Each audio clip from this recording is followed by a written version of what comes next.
History remembers Vlad the Impaler as a monster. Romania remembers him as a hero. Both are telling the truth. In the mid-1400s, in a thin strip of land wedged between the Carpathian Mountains and the Danube River, a ruler named Vlad III controlled a small principality called Wallachia. He only held power for about 6 years in total, yet his reputation has outlived empires. 5 centuries later, people still argue about what he really was. His nickname, Tepesh, means the Impaler. Foreign envoys claimed they saw thousands of bodies displayed on stakes outside his capital of Targovište. German writers described fields of sharpened poles stretching toward the horizon, corpses arranged in rows, like a warning written in flesh. Those accounts traveled fast, because Europe had just discovered something new, the printing press. Sensational stories suddenly had wings. In Romania, Vlad is not remembered as a monster. He appears in textbooks as a defender of the realm. Statues stand in public squares. The same man condemned in Western pamphlets as a sadistic tyrant is treated locally as a national protector. That split reputation tells you more about politics than personality. To understand him, you have to start before the stakes and the legends. In 1442, Vlad was a boy living in a region squeezed between 2 powers that could crush it at any moment. The Ottoman Empire pressed from the south. Hungary loomed to the north. Wallachia survived by bending, bribing, or fighting, depending on the week. His father, Vlad II Dracula, had sworn loyalty to the Order of the Dragon, a knightly society devoted to defending Christianity. The dragon symbol appeared on his banners and coins. The nickname Dracula came from that emblem. His son inherited the name Dracula, meaning son of Dracul. Later generations would turn that name into something supernatural.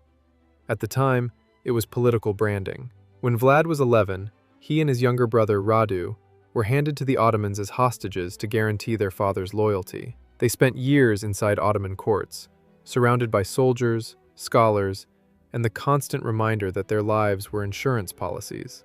Radu adapted. He learned the language and charmed his captors. Vlad resisted. Hostage childhoods rarely produce gentle adults. His first attempt at ruling came in 1448 and lasted only months before rivals forced him out. When he seized power again in 1456, he ruled differently. He ruled like someone who expected betrayal at any moment. Impalement had existed for centuries before Vlad. Assyrians used it. Persians used it. He did not invent it. What he did was turn it into theater. Victims were raised high on stakes so they could be seen from far away. Death could take hours or days.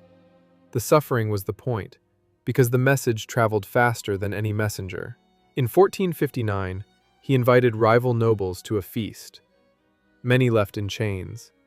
Some were marched north and forced to rebuild the fortress at Panari stone by stone. Others ended up on stakes. In a court culture full of plots, Vlad decided fear worked better than loyalty. The most famous episode came in 1462, when Sultan Mehmed II marched north with a massive army after Vlad refused to pay tribute. Vlad had far fewer men and little chance in open battle, so he attacked at night. Disguised troops slipped into the Ottoman camp, slashing tents and trying to reach the Sultan. They failed to find him, but panic spread through the darkness. Horses screamed, torches toppled. Confusion did what swords could not. The next day, the Ottoman army advanced toward Targovište and saw something that stopped them cold. Outside the city stood thousands of impaled bodies.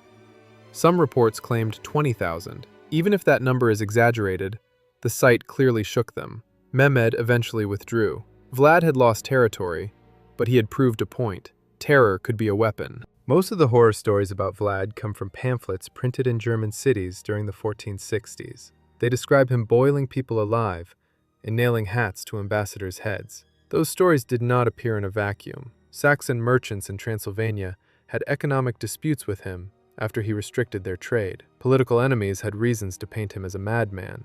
Printing presses made sure those stories spread farther than his defenders ever could. In Slavic and Romanian chronicles, the tone changes. There he appears as a harsh but effective ruler who punished thieves, enforced laws, and brought order to a chaotic land. One tale claims he placed a golden cup by a public fountain, and no one dared steal it. Same man, different storytellers. Vlad died in 1476, probably in battle, and for centuries, his name stayed mostly regional. Then, in 1897, an Irish writer named Bram Stoker borrowed the name Dracula for a vampire novel. Stoker had never visited Romania. He simply liked how the word sounded. That single decision fused a historical prince with a fictional monster in the public imagination. Today, tourists visit Bran Castle, often advertised as Dracula's castle, though there is no strong proof Vlad ever lived there. Strip away the capes, coffins, and movie posters, and what remains is not a supernatural villain, but a ruler forged in a violent frontier. Wallachia changed leaders constantly. Alliances shifted overnight. Survival depended on intimidation as much as diplomacy. Vlad understood that fear was something he could manufacture in unlimited supply. By modern standards, his punishments were grotesque. By 15th century standards, they were brutal but not unthinkable. Europe at the same time staged public executions that involved burning, dismemberment, and prolonged torture. Vlad stood out mainly because he leaned harder into spectacle than most. So the real question is not whether he was cruel. He was. The real question is why cruelty became his language of power. In a borderland where armies crossed like weather systems, terror may have been the only tool that made larger empires hesitate. That choice gave him what every ruler secretly wants: a reputation that outlives death, half hero, half warning, entirely human.